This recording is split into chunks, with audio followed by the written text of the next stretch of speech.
So hi, my name's Taylor. I'm a first-time mom to now 1-year-old boy named Parker.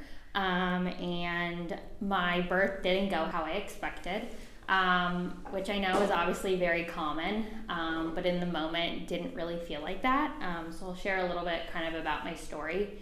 So it all started around 34 weeks when I started to get really itchy. And I didn't really think anything of it. I really thought it was just another like random weird pregnancy symptom that I had. But the itchiness like really started to progress. And I don't even think at the beginning I told Marissa about it because I just was like, oh, I'm itchy. Like, oh, well, like, and so I remember going to, I think it was maybe like my 35-week appointment.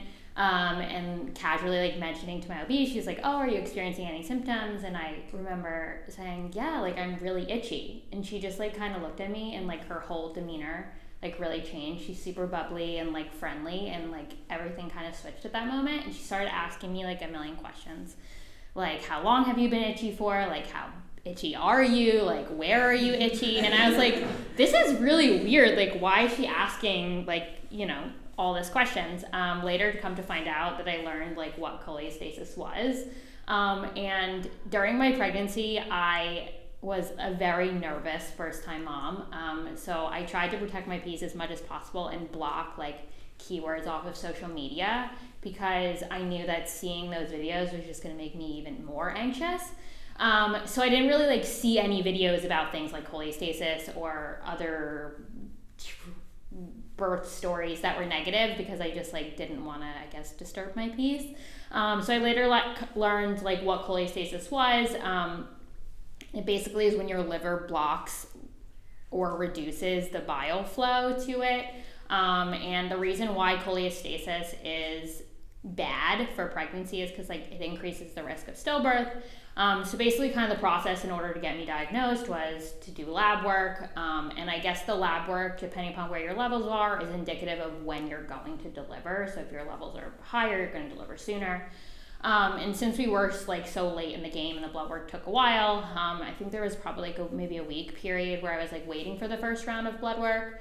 My levels came back elevated. They weren't like through the roof elevated, but they were elevated enough that I was diagnosed with cholestasis. And I went from thinking I had like a few more weeks to meeting my son to like meeting him in a few days. And that was super nerve-wracking. I think number one, I was super prepared to like with all the stuff I needed for him, but like I wasn't mentally prepared for like what was to come. And I'll be honest, for me, pregnancy was not glamorous. I hated every single second of it. And while I would do it all over again to get my son, like the part that I was most nervous about was my birth. So like the fact that like I didn't have any time to prepare for that made the situation kind of a little bit harder. And my expectations kind of going in were that I felt pretty strongly about wanting an unmedicated birth. And part of that had to do with the fact of having extremely low blood pressure and not being eligible to get an epidural. But another part of that, and wanting to prepare myself in the event that that wasn't an option. And the other part was because I was just like afraid to get an epidural. I don't really like anything medical, taking any medicine, things like that. So like I was worried about all the stories that people had kind of shared in my personal circle. So that was kind of my reason was twofold. And I think I felt so strongly about not wanting to have an unmedicated birth and not having a lot of medical intervention that Marissa actually encouraged me to switch OBs to deliver at a different hospital because originally I was planning to deliver at Winchester, and I ended up switching to Beth Israel. And I honestly think that was such a blessing in disguise because number one, the great thing about my OB practice is at Beth Israel, there's always a doctor from that practice on call.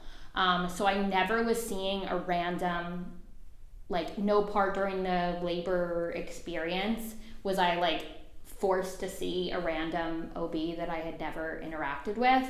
There was always someone from their practice and every doctor there is amazing. So that was great. And the other one was because I afterwards through like Mommy and Me classes had met other moms and They had delivered at Winchester with both emergency C-sections and planned C-sections, and they were all negative experiences. So while my birth didn't go to plan, like my hospital experience at Beth Israel was so amazing. So I'm so grateful that Marissa encouraged me to switch, even though I had to make an hour plus drive into the city to go to the OB. It was worth every second. So I knew like kind of when I was going to get an induction, like the chances of an unmedicated birth, like it was going to be even harder because that's just how it goes with an induction because baby's not ready to come. So I still kind of went into it positive, went in on Saturday at 8 a.m., started with a few rounds of cytotec.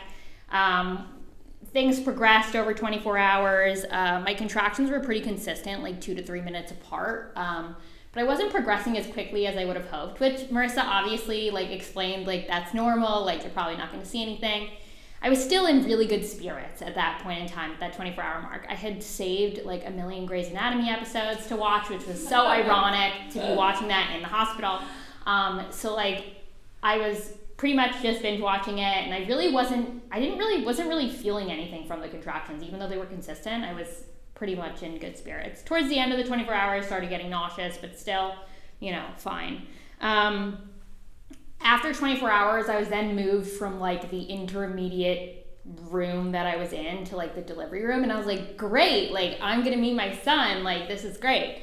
And I thought we were close, but we weren't close at all.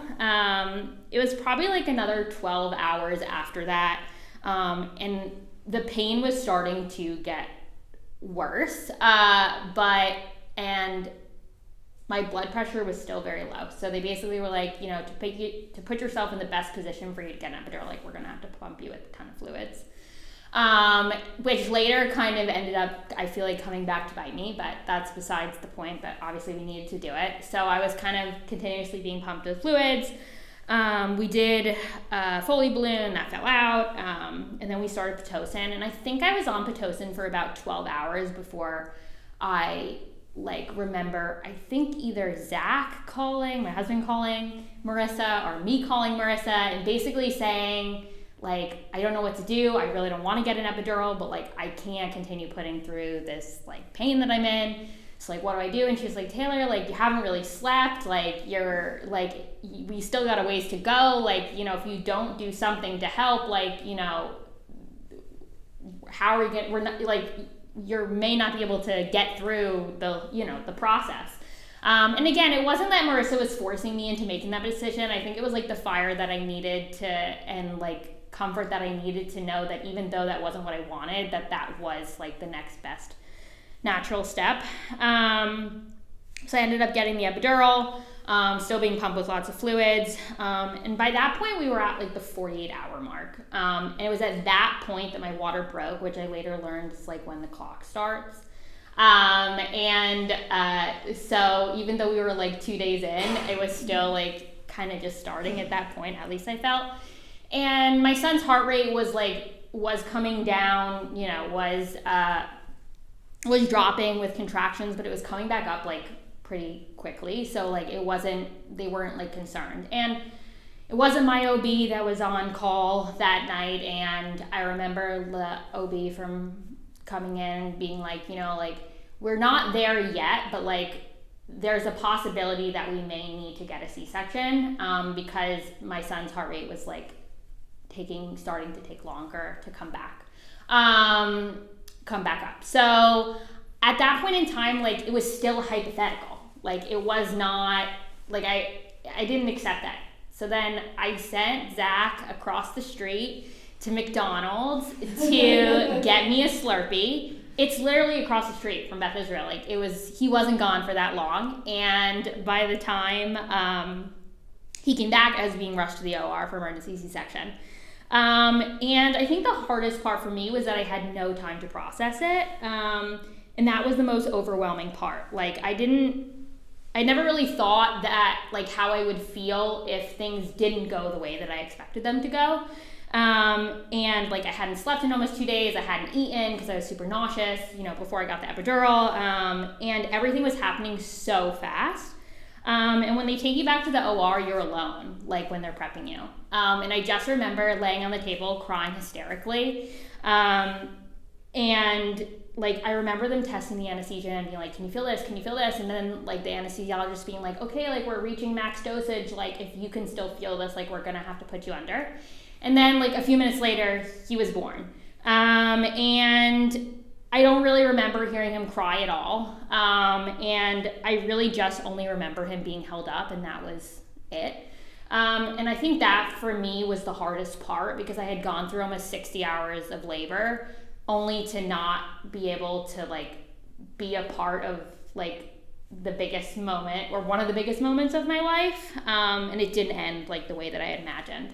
And the day after he was born, I had significant swelling in one of my legs.